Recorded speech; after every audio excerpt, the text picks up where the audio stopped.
Looks good, that, Rich. Well done. Yeah, I think for a few sections of cheap exhaust, I think that goes together really well.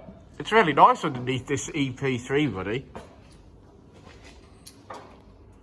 I mean, the sort of main thing is, and the beauty of this job that we've got here is that the customer had failed the MOT because it had rotted between the cat section, basically in the midsection, and fell off. Yeah. And they'd had a very bad stainless steel system apparently made for it at some expense by a company in Birmingham, which we won't mention any names. And it was pretty terrible, to be honest. We've got some pictures which we can add to the video. Yeah. Of the quality of their workmanship. The quality is not a word I'd use to put with it.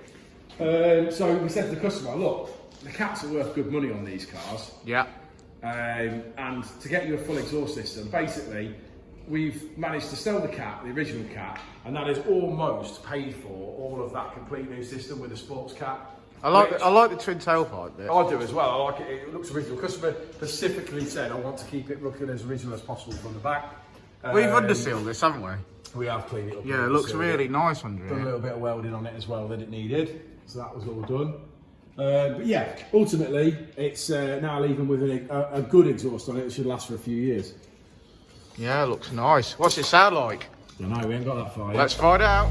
Well, there you go, nice and quiet, burbling away, exactly as the customer requested. Good job. K20.